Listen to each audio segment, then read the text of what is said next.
Good morning, PT on Ice Daily Show. Happy Thursday morning. Hope your morning's off to a good start so far. My name is Alan. I'll be your host today. COO of Ice, faculty member in our fitness athlete division.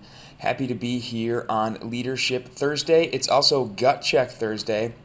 If you did not see the Gut Check workout released last night yet, it is a 4-time workout. It's more of a recovery workout, keeping in mind I know a lot of you are going to be doing the CrossFit Open workout tonight or sometime this weekend. So it's 4-time, run 400 meters, row 500 meters, run 200 meters, row 250, and then back up that ladder, run another 400, and finish out with a 500-meter row. Should get you in right around 10 minutes. Not a lot of volume, not a lot of high skill needed there, so nothing to make you sore or make you beat up before you hit 20.2. So consider it more of an active recovery type workout. Really nice workout to be able to scale and modify in the clinic for patients, just doing some cardio intervals, basically some aerobic capacity work. So make sure you hit Gut Check, post it on Instagram or Facebook, tag us, enter to win yourself a nice green ice gut checked t-shirt at the end of every month.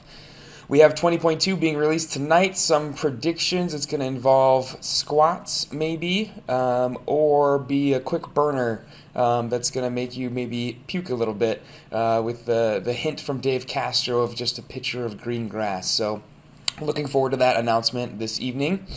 Don't forget about Hump Day Hustling, our weekly newsletter to your inbox every Wednesday morning. 5 research articles that the ICE faculty have picked out over the past week. That comes to you every Wednesday morning, free of charge.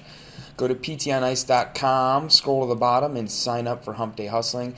And then don't forget about Virtual Ice, our online mentorship group, weekly sessions, all sorts of PT-related content and discussion, case studies every Tuesday night and in a private Facebook group. I'll be talking this next week on all things heart rate variability. Sorry, my dog is going crazy right next to me. I'll be talking all things heart rate variability this next Tuesday evening, so sign up and join us. That's $29 a month, no commitment. If you stay a whole year, you get 24 CEUs, so that's pretty nice. So what are we talking about today on Leadership Thursday? Got some questions, and this isn't necessarily answering a Q&A, but I hear a kind of a buzz of those of you building your own practice, whether you're in network or out of network, working on your side hustle. Maybe you're in a gym working with CrossFitters or working with runners or something like that. When can you start saying no to more patients? When is it time to stop saying yes, yes, yes, I can see you whenever, I can see you then, I can see you then, to get folks on your schedule? When do you know that you've quote unquote made it and that you can start saying no to patients? And so I want to address that. I think there's a lot there to be talked about.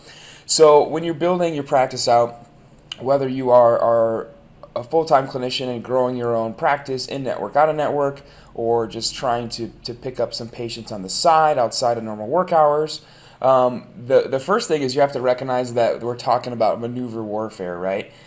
If you are only interested in seeing folks 9 to 5, then that's traditional physical therapy that anybody can get anywhere, right? Certainly, if you're ICE trained, it's going to be a little bit different with the care you provide, but as far as the flexibility and the unique offering that you bring, if you're only interested in seeing patients in a set block of time that looks like every other PT clinic, then you have to recognize you don't have as much to offer as you could if you're more comfortable with working those weird hours, being at those alternate locations. I know a lot of you are doing mobile or concierge PT, seeing people at their office or their home, or taking a table with you to a different gym than your own to see athletes at a different gym. So that kind of comfortability, that's not a word, that comfort with seeing those folks, weird hours, weird places, is what sets you apart. So kind of recognize that's the name of the game, right? That's what sets you apart from the mainstream and will help you grow your practice. So recognize that's not going to always be part of your kit, but it's certainly what's going to set you apart initially. And so that might mean unbalanced days. That might mean that you have early starts, late starts, both starts, that you have weird gap time. You have travel time where maybe you're moving and packing up all of your stuff and going from one gym to another to see a couple of people.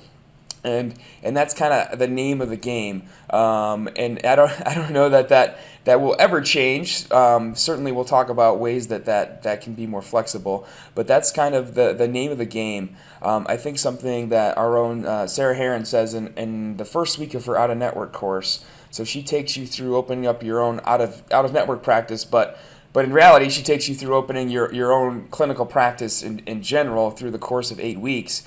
And one of the first things she says is this is not a secret way to work less and somehow make more money. There's a lot of stuff out there on social media that opening your own practice, going out of network, becoming a cash PT, opening your own side hustle is this quick way to see 5 to 10 people a week work almost 0 hours, but somehow make the same amount of money you made working 40 or 50 hours a week in a traditional clinic, and that's simply not true. So be comfortable with kind of the grind, especially initially, of packing all of your junk up, how much of a pain of a butt that is to move all your stuff around to a different location, to be seeing people late at night, early in the morning, both, and that's just kind of the name of the game. Me personally, I'm getting more comfortable with having some super long days. Certainly, it's not optimal, but it's again just kind of the name of the game. Monday is a day that I get up at 4 and I go until 10 at night, coaching CrossFit early in the morning, seeing patients in the morning and afternoon, and then coming home and teaching online for Essential Foundations for ICE late into the evening. And so that's, an 18-hour day is not ideal, but I do have more flexibility later in the week because of it. So recognize that when you're building your practice, your schedule isn't going to be this fixed 9 to 5 block of patient care that's nice and neat. It's going to be a little bit disorganized and maybe uncomfortable at first, but you'll adjust to it. You'll learn those gap times of what you can plug into them. So just be comfortable with that and know that's what's going to help you grow your practice and get more people in the door to the point where those gap times fill up and maybe you can shrink the margins so you're not practicing so early or practicing so late in the day, and that you can shrink your patient care time to a more comfortable and manageable block. You just have to grind until you get to that point. That being said, there are some times when you should say no. First and foremost, most importantly, you should say no when scheduling a patient at a time of the day is going to compromise your clinical reasoning and the care that you can provide to that patient. If you are not a morning person, do not schedule somebody at 5 a.m. at the gym and kind of just roll in and wing that evaluation. Don't schedule people late at night after you've already been going super long in that day. I won't schedule somebody Monday afternoon, evening. I've already been up and going for 12 to 15 hours. That is not the time to try to solve somebody's back pain, right? That's the time to come home, change into some stretchy pants, and teach online for an hour. That is not, a life or death decision possibly. So say no to scheduling a patient when you think I'm not comfortable with how long of a day that is or how early of a start that is. I'm just not going to be at my best. And tell the patient that, be honest. Hey, you don't want to see me at 7:30 on a Monday night. I'm 15 hours into the day by then. You would not want to see your dentist or an emergency room surgeon 15 hours into their day, right? The care that they're going to provide is just not going to be their sharpest. You want to see them an hour into their day after they're up and moving and had some coffee and pretty fresh. That's when you want to see a healthcare provider. So keep that in mind. Say no when it compromises your own welfare. So when we're first starting, and certainly I'm terribly guilty of this, we have the tendency to just plug patients wherever. Oh my gosh, we're so happy they're coming to see us and they've heard of us and they want to get care from us. We'll put them wherever we want in our schedule with no regard to our own welfare. But when you start to block patients over lunch, over time for dinner, over both, over planned time to work out, or the time you needed to go to the bank and deposit money from the patients you've seen, or get your teeth cleaned, or you start seeing people at 6 a.m. on a Sunday, or over birthday parties and holiday events, when you start to plug people in that way, and compromise your own welfare, you're playing a really short game that won't last very long. So keep that in mind. You can turn up the burner in the short game, and schedule over that kind of stuff and ignore your own welfare, ignore even the welfare of your practice, your side hustle. But eventually, you can't do that forever. So say no. Be firm. Part of the reason, part of the luxury of owning your own practice, owning your own clinic, is controlling your own schedule and saying, hey, I'm going to be rigid that this hour of the day here, noon to 1 or 7 a.m. to 8 a.m. is the time of the day that I have to exercise, and I've sacrificed that in the past a lot at my previous job, and I'm just not going to do that anymore. So be comfortable, be firm in that you're not going to sacrifice your own welfare anymore. You can only schedule patients at 8 p.m. on Friday for so long before your spouse and your kids and your friends and your family start to despise you for always having a patient on the schedule at a super weird time. So say no when it compromises your own welfare. My final point here is just say no when you want to say no. Owning your own practice is hard work, but kind of one of the unlisted benefits, one of the unlisted luxuries is controlling your own schedule and controlling who you want to see. So as students, when we're doing clinical rotations, we don't really have a say. We just see patients like they're coming out of a fire hydrant on our clinical rotations, and that kind of ingrains in us and conditions us that we'll say yes to anybody. Whoever shows up on our schedule is who we'll treat. We feel compelled to say yes to these people. But the luxury of your own practice, your own hustle, is saying no to people, especially when you don't want to see them. So don't chase patients, right? That person that continually reschedules on you last minute, cancels on you, no shows. If you don't want to see that person, if that person is grinding your gears, say no to that patient. Is it worth your time and frustration to continually make time for that person that you don't really want to see, that doesn't take it seriously, that isn't committed? Certainly, talking here commitment from just a schedule wise, can they never make it? Then say no. That's one of the benefits of having your own schedule. I am somebody. I will fight to the death to get you better, but you have to be on board. You have to follow up with me.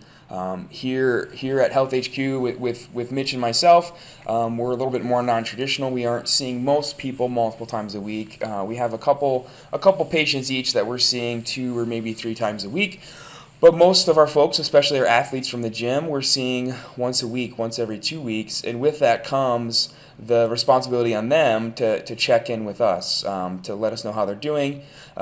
Hey, this is how my symptoms are changing. This is how the exercises are going. I think they're too easy. I need some more stuff to do. Okay, cool. Let's get you in for another session. But my stance has changed a lot and is continuing to get more firm on not chasing people. I won't be the person that texts you 5 times a day to see how you're doing.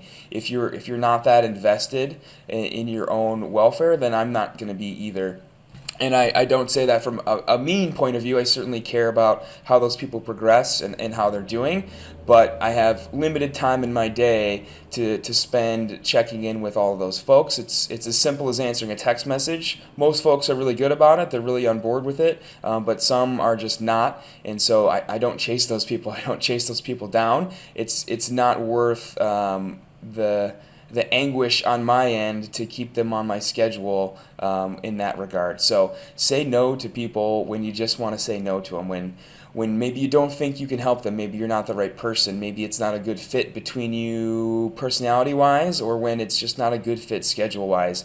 If you go out of your way to plug them in at odd hours, this is certainly a major pet peeve. If you want to see Mitch Babcock melt down, schedule a 6:30 p.m. appointment with him and then ask him to reschedule 15 minutes earlier and watch him get super mad. So don't go out of your way to give your time, especially at odd hours, maybe during personal time that you had blocked off, to folks who don't take it seriously. So say no when you want to say no. So I hope that helps. I think we can get really lost in just plugging people into our schedule, getting people on our schedule, and kind of being unsure of when to zoom out and look at our schedule, look at our practice, and say, when is it time to say no to some folks, maybe time to condense our schedule. Recognize those odd hours, those long days, those short days, those weird gap days, those days where you travel to maybe multiple different spots is just the name of the game, especially when you're first starting. It's what will set you apart. It's what will get people talking about you. It's what will get more people on your schedule, and recognize that will set you apart and kind of be a little bit comfortable with how much that sucks. But do say no when it compromises your own clinical reasoning. Don't see people 18 hours into your day. Don't see people at a time of day where you know you're just not at your best. Like if you're not a morning person, don't see people early morning. Say no when it's compromising your own welfare, when you're not able to take care of yourself. Don't skip exercising and eating and taking care of yourself and taking care of your business and making sure business stuff gets done. Definitely don't skip your tax appointment for a patient or anything like that. So say no when it compromises your own welfare, and then just say no when you want to say no, when it's not a good fit, when you don't feel that the patient is equally committed to the schedule you've agreed upon, to the appointment you've agreed upon. Say no when you want to say no. That's kind of the luxury of being a practice owner, of being a business owner. So hope that helps. Interested to hear your thoughts on that out there. A couple courses coming up real quick. Rising Tide is this weekend. That is full, but that's going to be a blast. That's out in New Hampshire. Going to involve a lot of hiking out there with the APHPT folks. Jeff is going out as well. Next weekend, no courses, no public courses, but Eric Chaconas and I will be down in Orlando at AAOM, the American Academy of Orthopedic Manual Physical Therapists. Their annual conference is in Orlando. Eric is doing a pre-conference course on Thursday on substance abuse and pain and physical therapy. That's going to be cool.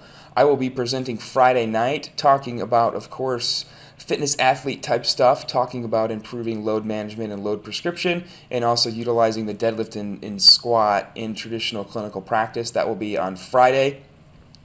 October 28th, Persistent Pain Management with Justin starts. That's 8 weeks online. October 30th, our first cohort of Telehealth with Rob Vining starts. That has just a couple of spots left if you want to jump into that course and start to learn about telehealth, speaking about maneuver warfare and different ways to practice and get ahead of the game. Check out that telehealth course, definitely October 30th. Live courses, running out real quick. If you want to see us in person, you can join Jeff November 2nd and 3rd for lumbar spine management in Fort Collins, his hometown. He has 2 spots left for that course. You can see Dustin and Christina in New Jersey for modern management of the older adult live that same weekend, November 2nd and 3rd. That course also almost sold out, 4 spots left. Weekend of November 9th and 10th, super busy weekend.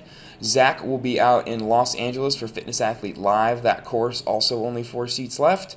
Cervical Spine Management will be in Milwaukee that same weekend with yours truly, Jeff, some other folks. That course is always a riot. We do that course the same weekend every year in Milwaukee. It's always a great time. And then that same weekend, November 9th and 10th, you can join Jason London down in Augusta, Georgia for rehab of the injured runner.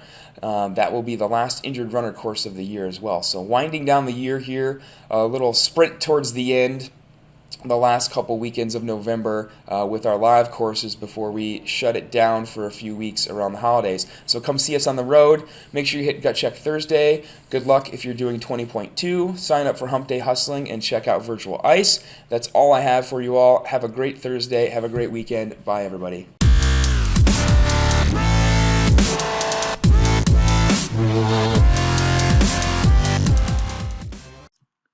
Hey, thanks for tuning in to the PT on Ice Daily Show. If you enjoyed this content, head on over to iTunes and leave us a review. And be sure to check us out on Facebook and Instagram at the Institute of Clinical Excellence.